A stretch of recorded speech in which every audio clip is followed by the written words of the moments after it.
Australia's tourism industry, one of the enduring constants of our economy, is facing a tiny problem that is so enormous it could cost us billions. It's the Irukandji jellyfish, small, barely visible and deadly. Think of a bluebottle on steroids. Officially, 2 people have died of Irukandji stings here, but experts fear this number is going to get much higher. You see, it used to only be found in the waters of far northern Australia, but as the seas have been heating up, these jellyfish have been swimming south into far more populated areas. And the frightening news is they're coming to a beach near you.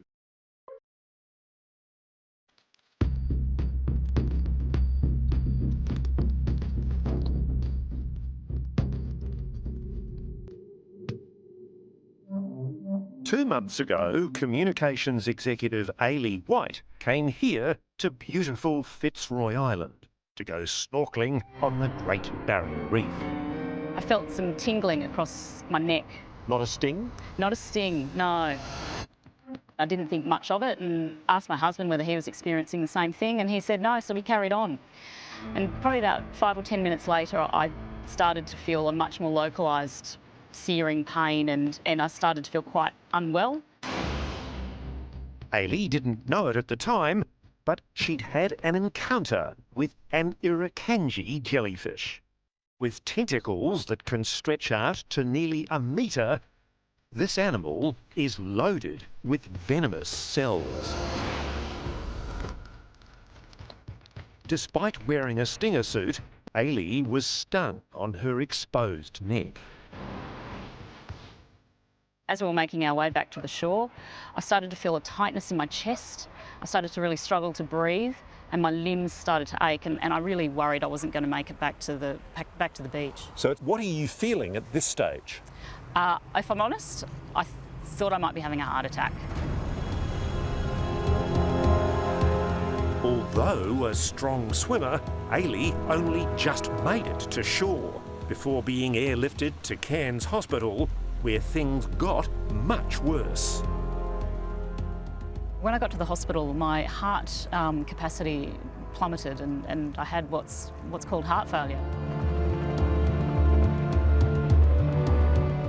And certainly an induced coma was considered a possibility at that stage. They were actually thinking of putting you in a coma? Yeah. I mean, heart failure as a result of being stung by such a tiny... 2 months later, Ailey is still recovering. She gets fatigued easily and doctors are closely monitoring her heart. But her story isn't unique. How dangerous do you rate the Irukandji jellyfish? I'd rate it in the top 10 or 15 venomous animals on the planet. It has the potential to kill people, there is no doubt about that. How many people are hospitalised every year in Australia because of it? In Australia, the numbers are a little fuzzy, but certainly in Queensland, we think it's somewhere between 250 to 300 per year. Most of those people are going to spend at least 12 hours in hospital, and about 20% of them are going to end up in ICU, and they're going to spend probably 2 to 3 days in ICU. Professor Jamie Seymour from James Cook University in Cairns is a world authority on the animal. Officially, the Irukandji jellyfish is only responsible for 2 deaths here in Australia. But Jamie believes the real toll is higher. What you're basically saying is that the Irukandji is a stealthy killer. Absolutely, yes. It can go undetected. Absolutely.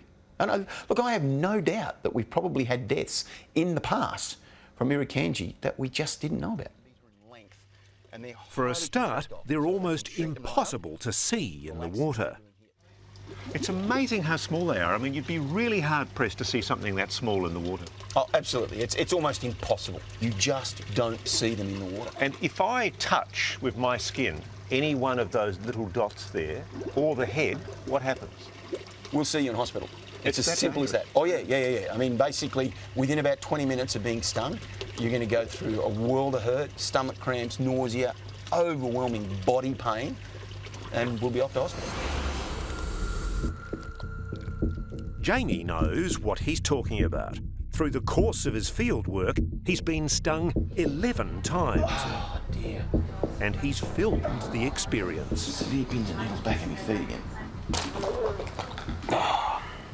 It's a surreal pain. It's trying to describe it to people, and the best way I can describe it is think of the pain comes in a wave, and you get it under control, and then it goes up a level. And you think it cannot get any worse. Oh boy.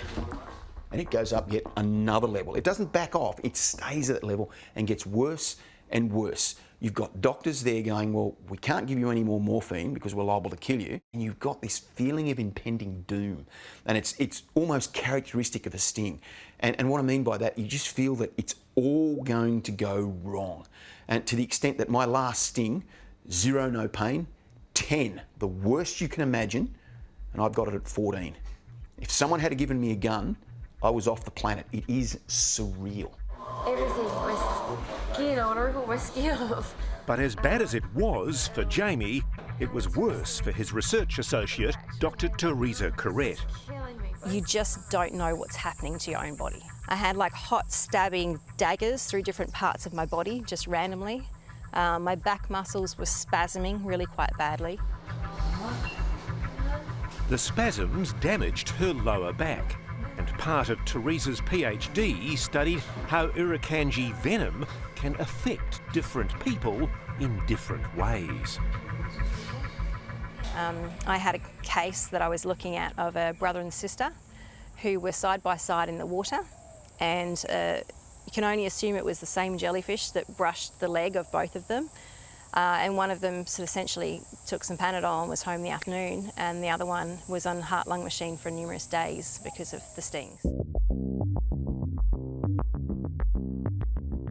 And Professor Seymour's latest lab work on Irukandji venom has really given him cause for alarm.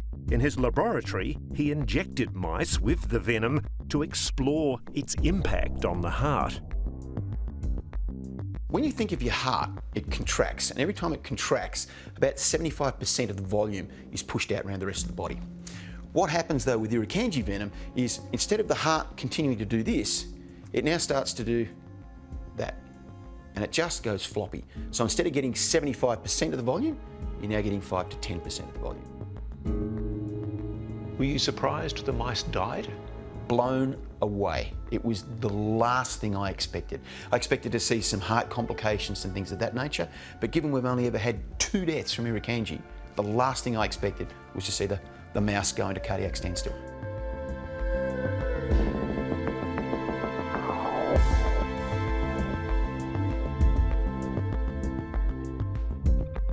The other worrying development for Professor Seymour is that the Irukandji season is getting longer, and the animal is tracking south from Cairns down to the Whitsunday Islands, all the way down to Fraser Island, just north of the tourist mecca of Noosa and the Sunshine Coast.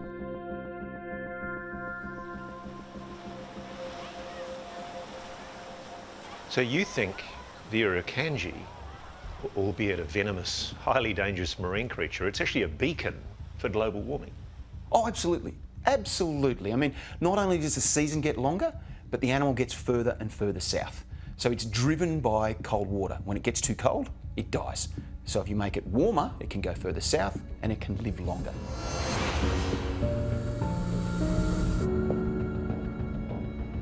Over the Christmas-New Year period, 11 people were hospitalised with Irukandji syndrome after being stung off So we haven't Fraser got anything Island. in the water over there yet? Okay. Jamie Seymour has travelled south to hunt for them. He's learned through hard experience that sampling at night with lights is the best method. I'll do the light. Just here. And the crowd goes, wow, the quarterback is look at that. toast. Oh my God, so that little animal Yep, is that's what it. causes all the problems. That is it. What a cracker. It looks like a little dotted line. We caught this Irukandji just off one of the main tourist beaches on Fraser Island. It's amazing to think that an animal that small can cause so much harm. Oh yeah, and this is the issue you had, trying to get across to people that has the potential to kill you in a couple of hours. A lot easier if it's a 4.5 metre great white. People go, I can sort of, come to grips with that. There's an enormous amount at stake. This animal has the potential to destroy tourism in Queensland if we ignore it. It's as simple as that. So you've been warning for the last decade that the Irukandji is going to end up further south. It's no longer a Cairns, far north Queensland problem. Nope. We've been saying that they're there in Fraser Island. I've been saying the last couple of years it won't be long before they get down to the Sunshine Coast. I've heard in the last 2 or 3 days of someone that was stung at Mooloolaba. And we found the victim. I was having a swim with my husband in the breakers. We've been there for about 20 minutes. And felt a little bit of a sting on my ankle, but put it down to nothing. Then? Then it's a very strange feeling of intense pain in my groin. How quickly did that come on? From feeling the sting, probably about 5 or 10 minutes. Dr. Claire Ferreira is a Brisbane GP. 2 weekends ago, she was here at Mooloolaba Beach, 45 kilometres south of Noosa, when she was stung on the ankle. It's a very small mark, but it's just down there on my ankle. Gosh, right there. Yeah. It's tiny. It's tiny, yeah. Now, you're a doctor, so you can put a scientific edge to your symptoms. What do you understand about what was going on in your body at the time? What do you know now was happening? So definitely breathing fast, tight chest, muscle spasms, intense pain, and of course it's a horrible thing to say, but that severe anxiety. The word doom is a good word. Yeah. Claire was treated by the lifeguards at Mooloolaba before being transferred to Nambour Hospital. Did anybody suggest to you what the jellyfish might have been that had caused this sting? No. It's a mystery, still. Yes. But these photos may hold the answer. The small red mark on Claire's ankle is a telltale sign of Irukandji. And it's vastly different to the much larger bluebottle stings her daughter Caitlin received that same afternoon. She was stung by a bluebottle on the same day. What do you think would have happened to your beautiful little girl if she'd been stung by the same creature? We won't go there. No, we won't go there. It doesn't bear thinking about. No. Professor Seymour believes Claire was stung by an Irukandji jellyfish. So when you're stung by an Irukandji, there's no real mark on your body, and then you have this delayed symptoms. The other jellyfish that are down there are going to cause really big marks on your body. The Morbacca or the Moreton Bay jellyfish, which people are saying could be causing this. For sure, it could be, but you would see big red welts on the patients. And you're not seeing that? We're not seeing that. There is nothing else it can be apart from an Irukandji jellyfish. For years, Professor Jamie Seymour has warned authorities of the southern spread of Irukandji jellyfish, a belief that has made him enemies. But now, with evidence the Irukandji has possibly migrated down, past Fraser Island, to Noosa and well beyond, we can no longer stick our heads in the sand. The last thing I want to see is the beaches closed and people wearing stinger suits down there. It's just not feasible. There has to be another way around it, and the only way we work that out is to do some research. There's a lot of people suggesting that you're talking up the Irukandji threat. Yeah, look, there's a conflict of interest there. I can see that. You know, if it's a big problem, then I get more research funding.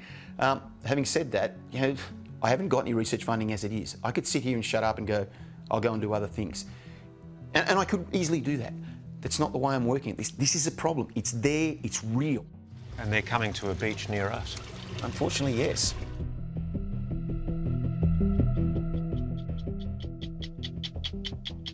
Hello, I'm Amelia Adams. Thanks for watching 60 Minutes Australia. Subscribe to our channel now for brand new stories and exclusive clips every week. And don't miss out on our extra minute segments and full episodes of 60 Minutes on 9now.com.au and the 9Now app.